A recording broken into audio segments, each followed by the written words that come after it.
네, 한동희 덕분에 돈 벌어볼 수 있는 시간입니다. 엠뱅골드 최현덕 매니저와 함께하겠습니다. 어서 오세요. 네, 안녕하십니까? 네, 안녕하십니까? 네.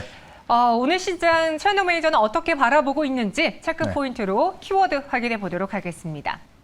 오늘의 키워드는 인플레 영순인데 이건 무슨 뜻일까요? 그러니까 연준이 이제 인플레를 잡기 위해서 굉장히 강조를 했거든요. 네. 그러니까 75bp를 올렸음에도 불구하고 인플레를 잡기 위한 어떤 그런 이제 그 발언들, 어떤 그 명분을 좀 확실하게 좀 이야기해 주다 보니까는 인플레가 이제 좀 잡힐 것이다. 이런 기대감에 어제 75p 인상, 그다음에 다음 달도 75p 인상에 대한 부분이 있었는데 그럼에도 불구하고 상승했다라는 겁니다. 그래서 어쨌든 지금까지가 이 인플레에 대한 문제 때문에 시장에서 급락이 나왔다 한다면은 이 긴축을에는 악재가 좀 나왔고요. 악재가 확정이 됐고 또 이제 긴축을 함으로써 인플레를 잡을 수 있다는 그 기대감이 있기 때문에 그런 관점에서 시장은 어쨌든 저점은 나왔다라는 겁니다.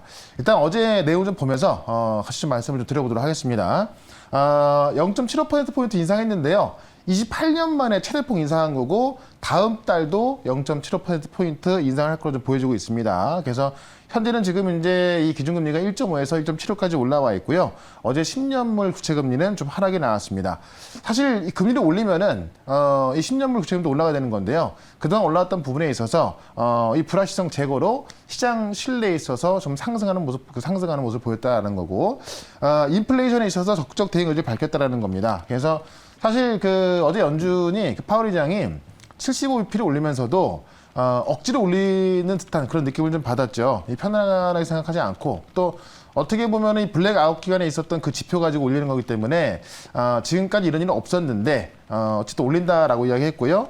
다음 달도 75bp 인상 이야기했지만은 다음 달 75bp를 확정지은 것이 아니라 50bp에서 75bp 이야기를 하면서 만약에 다음 달에 50bp를 올린다 한다면은 일단은 인플레에 대한 부분이 좀 누그러지는 부분이 있기 때문에요. 아마 시장 내에선 그 부분에 있어서도 굉장히 좀 반응을 좀 한 것 같습니다. 그래서 실질적으로 지금 보시면 환율과 국채금리가 안정되고 있다. 그림을 좀 먼저 보도록 할게요. 환율 같은 경우 이제 원달러 환율 같은 경우도 우리가 지금 장중 대비해서 올랐습니다만은 어제보다 좀 내려와 있고요. 지금 달러 인덱스를 볼 필요가 있는데. 지난번에 그 고점을 넘어가면서 105달러를 넘어가는 그런 모습 보였었는데, 어제 이제 이 금리가 확정이 되면서 104로 내려온 모습입니다.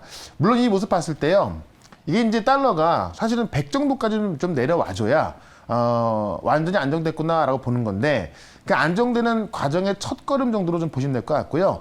다음에 이제 이 국채금리를 보게 되면은 역시나 10년물 국채금리도 75bp 인상할 것이다라는 그런 전망에 상당히 많이 올라갔었는데 다음 화면 이 국채금리를 좀 보도록 할게요. 국채금리도 이제 3.5를 훌쩍 넘었었거든요. 근데 3.5에서 지금 내려와주고 있는 겁니다. 여기 나와 있군요. 밑에 있네요. 지금 10년물 국채금리가 지금 이제 고점을 찍고 나서 역시나 안정되고 있는 겁니다. 다만 10년물 국채금리도 3 밑으로는 좀 내려와줘야 안정이 됐다고 보시는 건데 아직까지는 아니죠. 그러니까 지금 시장도 사실 일주일 전하고 비교해 본다면 말도 못한 급락이 나왔었죠. 그리고 나서 좀 올라가 있습니다. 그러니까 아마 많은 분들이 오늘 시장에 반등이 나오다 보니까는 내가 가진 손실들 바로 회복이 되겠지 이렇게 좀 기대를 할 수도 있는데 지금까지 빠진 게 되게 상당히 크거든요. 그러다 보니까는 며칠은 더 올라가야 되는 겁니다. 제가 볼 때는 오늘의 어떤 상승 시작이라고 볼 수가 있을 것 같고 다음에 이제 사실 그 금리를 올라가는 과정이 있기 때문에 한 방에 올라가기는 힘듭니다. 올라가는 과정 속에서 또 매물을 소화하는 모습도 보여줘야 될 것 같고요. 그런 관점에서 지금 어떻게 보면은 지금 달러 같은 경우도 그렇고 국채금리 같은 경우도 그렇고 안정된 모습을 보였습니다만은 완전히 꺾인 건 아니거든요. 그런 관점에서 아직까지는 저점을 만들어가는 과정이 좀 필요한 것 같습니다. 그러다 보니까 우리 시장 같은 경우도 오늘 아침에는 좀 오전까지만 하더라도 상당한 좀 반등이 나왔었는데 이 오후로 좀 접어들면서 그 반등폭을 좀 줄여난 부분이 있죠. 워낙에 좀 많이 빠졌다 보니까는 반등 나올 때마다 매물이 나올 수밖에 없는 거고 특히나 이 악재가 완전히 해결된 건 아니거든요. 75bp 인상하기로 하면서 결국에는 굉장히 빠른 속도로 긴축에 들어갈 수밖에 없는 거고 다음 달까지도 이제 50bp냐 75bp냐 좀 남아있는 상황이기 때문에 아마 어느 정도의 바닥을 다지는 과정이 있을 것 같습니다. 그렇기 때문에 V자 반등은 아니더라도요. 이 어떤 바닥을 만들어가는 과정에 있어서 오늘 같은 경우 제가 말씀드렸던 2차전지 다 급등하고 있거든요. 결국 종목들이 먼저 급등 나오기 때문에 시장의 반등보다는 종목들의 반등을 지켜보면서 지금 시장 대응한다면 아마도 뭐 시장 대비해서 더 큰 수익 가져갈 수 있을 것이다. 이렇게 말씀을 드려보도록 하겠습니다. 네, 종목별로 보자라고 해주셨습니다. 저희가 그렇게 매일같이 좀 종목을 소개해드리고 있는데 네. 어제도 좀 시장이 뒤숭숭한 마당에 종목 두 가지를 소개해드렸고 네. 참 소개를 해드리는 게 맞는가 싶었는데 오늘 스코어가 좋아서 너무나 네. 기분이 좋았어요. 네. 그래서 어제 말씀드렸던 두 종목 네. 다 급등이 나왔는데 결국 이제 시장에서 모멘텀이 확실했던 종목들, 특히나 이제 실적에 대한 전망이라든가, 지금 앞으로 성장성에 대해서 어떤 의심이 없는 그런 네. 종목들이 급등한 건데요. 코스모 신소재 어제 제가 좀 설명드렸었는데, 맞아요. 실제로 이제 코스모 신소재 같은 경우는 이 소형 가전에 들어가던 양극재를 만들다가 이제 대형 배터리를 이제 완전히 좀 변화가 됐거든요. 네. 그런 관점에서 오늘 같은 경우도 시장 대비 훨씬 강한 모습을 좀 보여주고 있습니다. 10%가 훨씬 넘는 그런 급등이 나와주고 있는 건데. 실제로 최근에 이 2차전지 기업들 올라오는 거 봤을 때 제가 다 올라온 것이 아니라 양극재 기업들만이 올라왔다라고 말씀드렸습니다. 이 코스모 신소재 같은 경우는 지금 이제 이 양극재 캐파가 더 커지고 있고요. 실질적으로 이제 지금 삼성 SDI 같은 경우도 지금 또 그 모멘텀이 나오고 있는 것만큼 코스모 신소재 제가 목표가를 6만 원 말씀드렸거든요. 오늘 좀 못 가서 5만 9천 원 좀 넘었었죠. 6만 원 충분히 넘을 걸로 좀 보여지기 때문에 뭐 지금 어떤 반등 분위기 속에서 계속 홀딩 가능하다 이렇게 좀 설명을 좀 드려보고 또 같이 말씀드렸던 건 G2파워인데 G2파워도 제가 이 시점에 있어서 높아 있기 때문에 제가 가격을 좀 정해드렸었죠. 27,500원 밑에서 매수하자라고 말씀드렸었고 어제 장중에 이제 27,500원까지 왔던 겁니다. 그래서 27,500원 매수가 돼서 어제 시간에서도 급등이 나왔었고요. 오늘 같은 경우도 급등이 나왔는데 결국 지금 이 그 G2파워 같은 경우는 삼성전자가 알리100을 적용하겠다라는 기대가 올라가고 있거든요. 지금 이 과정에서 매물 소화하면서 급등락이 나와주고 있기 때문에 제가 말씀드렸던 35,000원까지도 충분한 상승이 나올 것으로 좀 보여집니다. 그래서 어제 제가 제시한 매수가 매수했던 분이라고 한다면은 뭐 10% 정도 내외 수익은 챙겼을 것 같은데요. 여전히 보유가점 말씀드리겠고 하나 더 보시면 TCC 스틸. 그러니까 2차전지 쪽에 많이 이야기를 들었는데 이 TCC 스틸 같은 경우는 이제 원통형 배터리 그 소재를 만드는 기업인데 역시나 오늘 강한 모습 나와주고 있습니다. 최근에 종목들을 보시면 양극재 기업들이 올라가고 있고요. 대부분 원통형 배터리가 모멘텀이 돼서 올라가고 있습니다. 최근에 LG엔솔이 이 테슬라에 공급하기로 한 것도 4680 원통형 배터리죠. 지금 이 TCC 스틸 같은 경우도 이 원통형 배터리에 있어서는 지금 삼성과 LG에 또 유일하게 공급하고 있고, 실제로 이제 이 포항 공장에 760억을 투자해서, 캐파가 현재 2배 수준으로 늘어나거든요.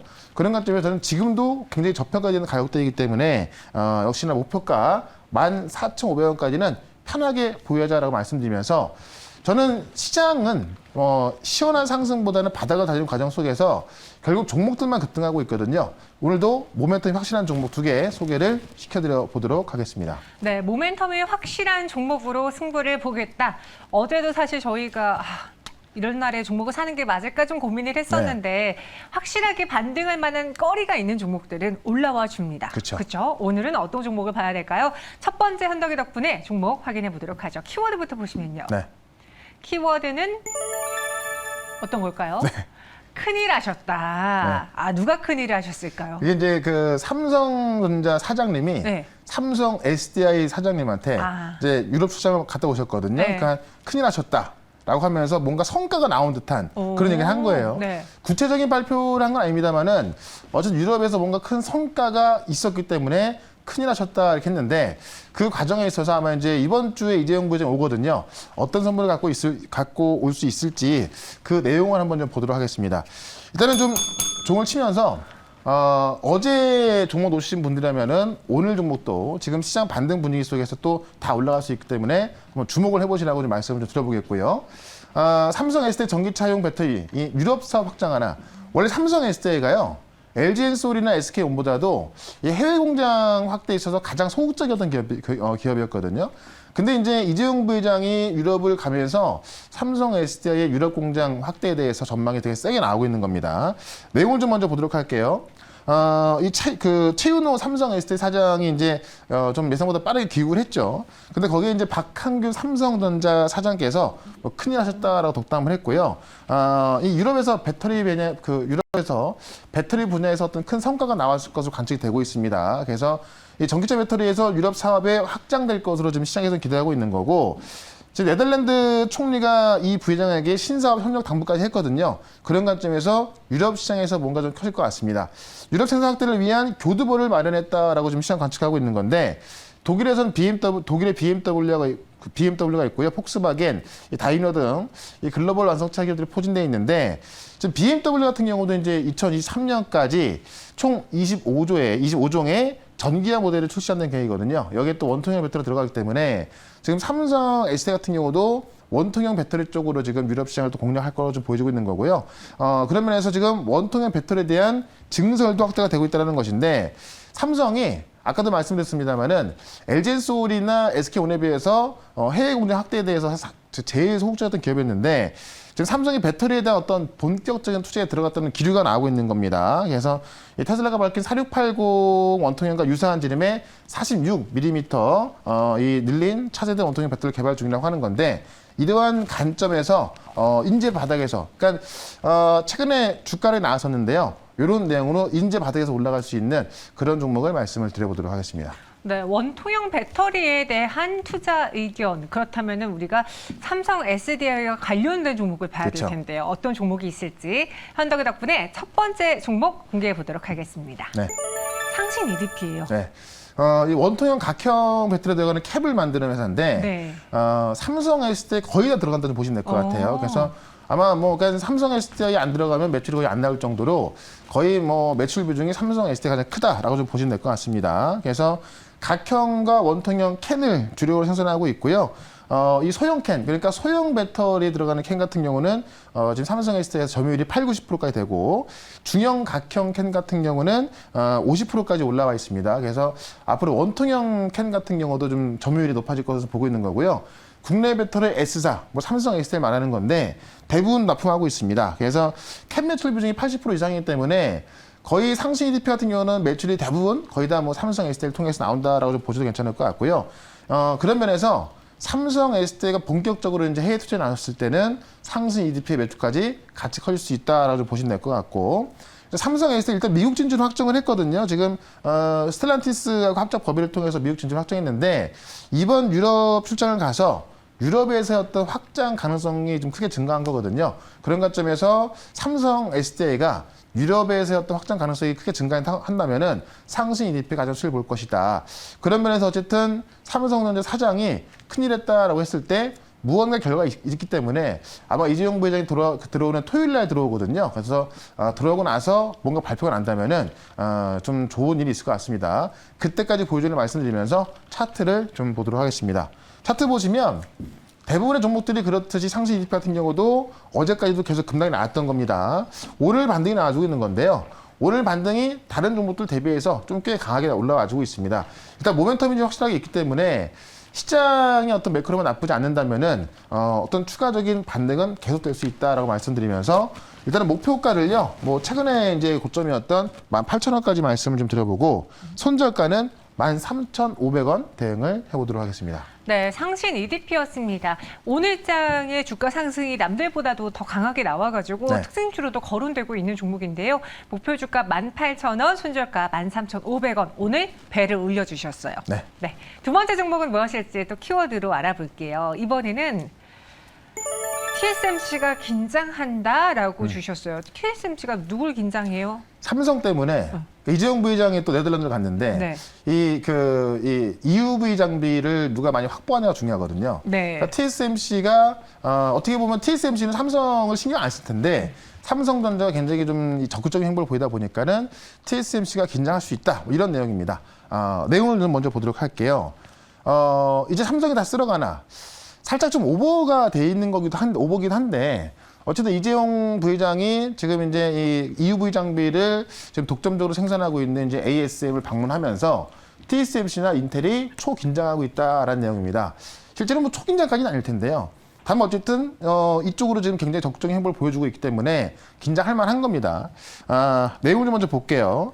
일단 이재용 부회장이 네덜란드의 ASML을 방문을 좀 했습니다. 그래서 EUV 장비를 최대한 빨리 좀 들여오기 위해서 총력을 기울이고 있다는 것이고요. 그러다 보니까 이제 미국의 TSMC, 인텔이 긴장하고 있다. 그러니까 TSMC는 인텔보다도 더 빨리 들여와서 빨리 지금 이제 초미세공주로 가야 되는 거고, 실질적으로 지금 ASML은요, 이 EUV 장비를 1년에 한 42대 정도밖에 생산하지 못합니다. 그래서 이거를 분배를 어느 정도 해놨습니다. 예, 지금 뭐 TSMC 몇 대, 뭐 삼성전자 몇 대 해놨는데 TSMC보다도 적습니다. 근데 그 물량을 조금 더 확보했을 수도 있을 것 같고요. 이 EUV 장비가 이제 그 제조에만 2년 가량 걸리고 대당 2천억, 3천억 하거든요. 근데 이제 그 만들 수 있는 것도 한계가 있다 보니까는 서로 구하려고 좀 날린 겁니다. 그런 관점에서 이제 지금 그 이재용 부회장이 여기 방문을 했던 거고, 네덜란드 총리까지 좀 만나면서 EUV 장비 확보를 위해서 지금 이 부회장이 이 네트워크를 총동원하고 있다는 겁니다. 그래서 빨리 많은 양을 확보하는 것이 반도체 기업의 어떤 경쟁력이 좌우가 되기 때문에 이런 이재용 부회장의 적극적인 행보에 대해서 지금 TSMC까지 긴장할 수 있다는 겁니다. 그런 관점에서 지금 EUV 관련 종목을 하나 말씀을 드려보도록 하겠습니다. 네. 네덜란드 총리도 만났다고 합니다. TSMC가 막 엄청나게 신경 쓰진 않겠지만 그래도 약간 삼성전자의 요즘 행보를 본다면은 눈치가 살짝은 보일 수 있지 않을까. 그러니까 이제 좀 굉장히 좀 평온한 척 할 텐데 굉장히 좀 신경도 좀 쓰이면서 좀 초조하기도 할 거고, 다만 이제 뭐 되게 겁내거나 하지는 않겠지만은 어쨌든 뭐 의미가 있는 것 같습니다. 알겠습니다. 어떤 종목일지 EUV 쪽으로 또 관련된 종목, 여러분들이 아시는 종목인지 한번 확인해 보세요. 두 번째 종목은요. 동진세미캠입니다. 이 종목도 최근에 많이 빠졌는데 많이 빠졌기 때문에 제가 볼 때는 싸게 살 수 있는 기회다, 이렇게 설명드리고 싶은데, EUV에 들어가는 이제 그 포토레스트를 원래는 지금 국산화된 게 없거든요. 근데 동진세미캠이 개발을 아직 완료했다고는 안 나왔는데 거의 가시화가 되고 있어서 동진세미캠이 이제 EUV에 들어가는 이 포토레스트 소재 개발이 완료가 될 거로 좀 보여집니다. 그래서 지난해부터 삼성전자하고 이 IMEC라고 하는 유럽의 최대 그 종합 반도체 연구소입니다. 거기하고 이제 지금 그 협력을 해서 EUV PR을 개발을 해왔는데, 작년 12월 달에 일단은 이제 그 퀄 테스트는 통과한 것으로 추정이 되고 있거든요. 그래서 조만간 나올 것으로 좀 보여지고 있고요. 삼성전자가 동진세미캠의 지분을 한 5% 갖고 있습니다. 그래서 같이 개발하고 있는 거고, 실제로 이제 이 EUV 포토레스트뿐만이 아니고요. 3D 낸드 시장 점유율 1등을 차지하고 있다. 이거 전체는 아니고 지금 브라크립톤 그 포토레스트 부분에 있어서 그 시장 점유율 1등을 차지하고 있고요. 작년 같은 경우는 이제 PR 생산을 위한 대규모 증설을 완료했기 때문에 이 캐파가 또 2배로 확장이 된 겁니다. 그래서 일단 포토레스트에 있어서는 동진세미캠이 상당히 앞서 나가고 있고, 전자 소재 개발 능력을 충분히 보유하고 있다. 실제로 1980년대 초반부터 이 노광 공정에 사용되는 관광을 개발해서 1989년에 세계에서 4번째로 그 자체 개발했거든요. 그래서 지금 주요 고객사의 높은 비중으로 지금 이제 그 랜드 고단화에 따른 이 그 포토레스트 수요가 증가되면서 공급하고 있기 때문에 이 EUV 포토레스트까지 개발이 돼서 가시화된다면은 아마 동진세미캠은 아마, 그러니까 실제로 가시화된다는 내용이 나온다면 급등이 나올 텐데요. 아직까지 모르는 거예요. 근데 뭐 거의 됐을 것으로 추정이 되고 있습니다. 그런 관점에서 주가가 쌀 때 한번 관심을 가져보자, 이렇게 말씀드리면서 차트를 좀 보도록 하겠습니다. 자, 차트를 보시면 최근에 IT 종목들 많이 빠지면서 뭐 다 같이 뭐 좀 빠진 모습입니다. 그렇기 때문에 싸게 살 수 있는 기회를 좀 주고 있는 건데, 지금 오늘부터 또 좀 반등이 나와주고 있죠. 지금 사실 정고점 대비해서도 좀 상당히 많이 빠져있기 때문에 상당히 싸게 살 수 있는 기회인데, 저는 오히려 이런 종목을 여기서 매수해준다고 한다면은 시장이 어느 정도 정상화됐을 때는 당연히 여기까지 올라와 있을 것 같습니다. 그런 모습이 있어서 일단 목표가는 45,000원까지 말씀을 좀 드려보도록 하고요. 손절가는 전 저점인 36,000원 대응을 해보도록 하겠습니다. 네, 동진세미캠이었습니다. 목표 주가는요 45,000원, 손절가는 36,000원 제시해드렸습니다. 이 외에 시장에 대한 이야기는 또 언제 들어볼 수 있을까요? 네, 4시에 무료 방송 있는데 지금 시장의 저점이 나온 만큼 종목들의 급등이 나오고 있습니다. 제가 이야기했던 종목들도 다 급등 나오고 있는데 이 주도주 몇 개만 갖고 있으면 되거든요. 그래서 어떤 종목을 갖고 있어야 지금 시장에서 수익이 또 나고 이 소외가 안 되는지 다 말씀드릴 거니까 4시에 시작하는 무료 방송 유튜브에서 최현덕 검색하시고 들어오시면 되겠습니다. 알겠습니다. 저희는 여기서 인사드리고요. 내일 또 현덕이 덕분에로 찾아올게요. 오늘 말씀 고맙습니다. 네, 고맙습니다.